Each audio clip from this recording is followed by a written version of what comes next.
Hello everyone. Welcome to Storytime with Holly. My name is Holly and I'm here in my book nook. Today's book is called Each Kindness. Let's check it out. That winter, snow fell on everything, turning the world a brilliant white. One morning, as we settled into our seats, the classroom door opened and the principal came in. She had a girl with her, and she said to us, "This is Maya." Maya looked down at the floor. I think I heard her whisper, "Hello." We all stared at her. Her coat was open, and the clothes beneath it looked old and ragged. Her shoes were spring shoes, not meant for the snow. A strap on one of them had broken.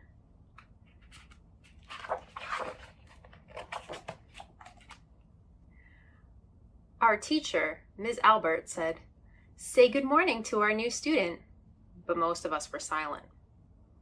The only empty seat was next to me. That's where our teacher put Maya. And on that first day, Maya turned to me and smiled, but I didn't smile back. I moved my chair, myself, and my books a little farther away from her. When she looked my way, I turned to the window and stared out at the snow. And every day after that, when Maya came into the classroom, I looked away and didn't smile back. My best friends that year were Kendra and Sophie.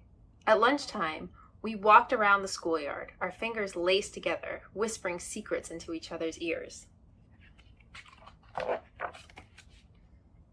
One day, while we were near the slide, Maya came over to us. She held open her hand to show us the shiny jacks and tiny red ball she'd gotten for her birthday.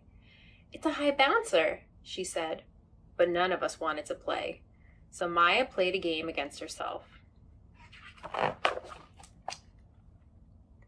That afternoon, when we got back into the classroom, Maya whispered to me, "Bet you can't guess who the new Jack's champion of the world is."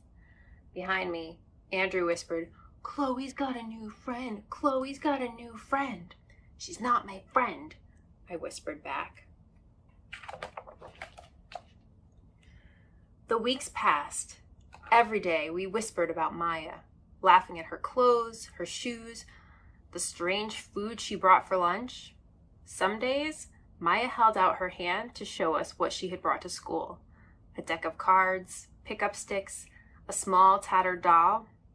Whenever she asked us to play, we said no. The days grew warmer and warmer. The pond thawed. Grass began growing where snow had once been. One day, Maya came to school wearing a pretty dress and fancy shoes, but the shoes and the dress looked like they belonged to another girl before Maya. "I have a new name for her," Kendra whispered. "Never knew. Everything she has came from a second-hand store." We all laughed. Maya stood by the fence. She was holding a jump rope, but did not come over to ask us if we wanted to play. After a while, she folded it double, rolled the ends around each hand, and started jumping. She jumped around the whole yard without stopping. She didn't look up once. Just jumped, jumped, jumped. The next day, Maya's seat was empty. In class that morning, we were talking about kindness. Ms. Albert had brought a big bowl into class and filled it with water. We all gathered around her desk and watched her drop a small stone into it.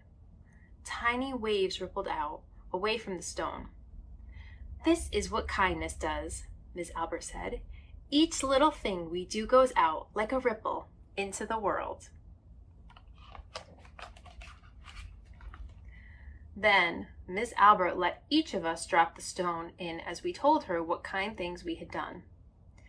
Joseph had held the door for his grandmother. Kendra helped change her baby brother's diaper. Even mean old Andrew had something. "I carried teacher's books up the stairs," he said, and Ms. Albert said it was true.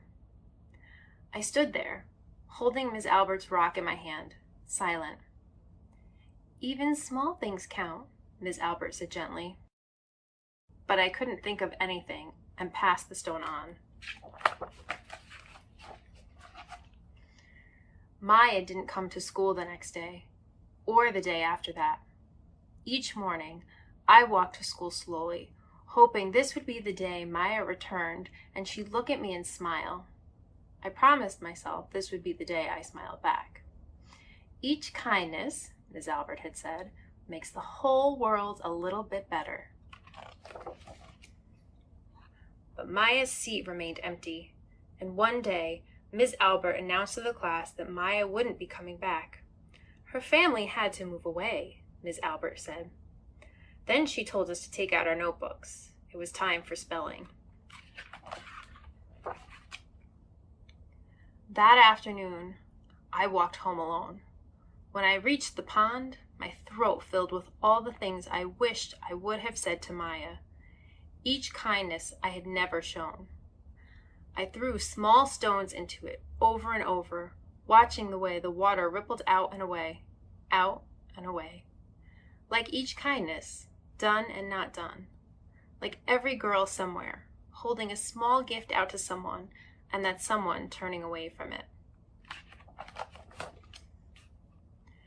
I watched the water ripple as the sun set through the maples, and the chance of a kindness with Maya became more and more forever gone.